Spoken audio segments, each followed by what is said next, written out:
when you first started loving sports, and pretty much since day one, it seems Yeah. to be your case. Mm-hmm. He told me of a time when you were in Greensboro.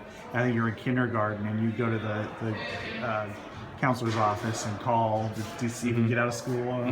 Tell me about that. What was that? I don't remember a lot. I just remember, I went to this Greensboro day school, and I would walk down to the office and I would use the phone and I would call him and I would just ask what time practice is, and every day he would give the same answer because it was always at 3, but I called him anyways and I said, okay, can I come? And then he would send one of his managers or assistants over to come get me, and so I went to practice pretty much every day. It's not like I had homework or anything, and I just, I liked being around the team, and I liked playing, I liked shooting and stuff like that, so I was always around, watching film since I was 2.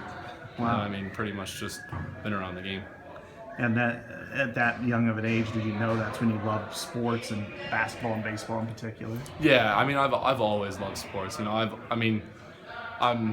consider myself, a pretty good student in terms of everything, but there's not something that I've ever been interested in more than sports. That's always what I come back to.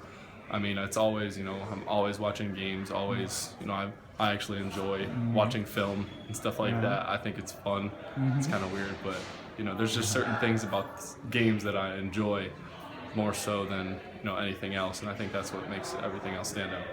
Yeah, you've been around this basketball team, 7+ years now, and, since you were little, 5th grade, I think you probably moved in.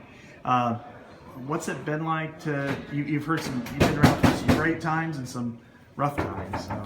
Yeah. Thanks, Carmen.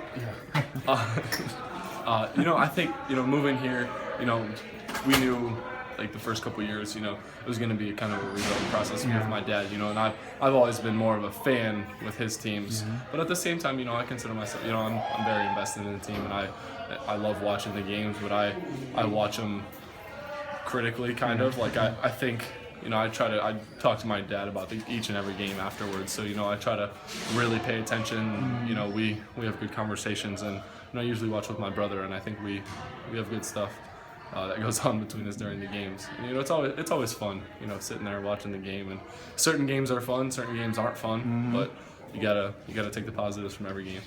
You've been there, for some great trips. I'm sure going to New York for the NIT, to Mexico probably. I don't know if you made it there, or Bahamas or any of those. What's it like to be in a locker room or whatever? Before the game, after the game, during half times, just to be all around it all the time. The opportunities that I've had because of my dad's team have been amazing. I think I've been able to do so many things that normal kids aren't able to do. I've been in the Garden, I've been in the place in Brooklyn now, the Barclays Center. I've been to Mexico with the team. I've been to so many places, and just traveling. The amount of games that I've been to is just insane. I think that's why that kind of increases my love for the game. Every time I go to a new game, I go to a new place. I think it's fun, and I love seeing all these different venues and being a part of everything Iowa. And it's just always been a blast for me. It doesn't matter how good the team is.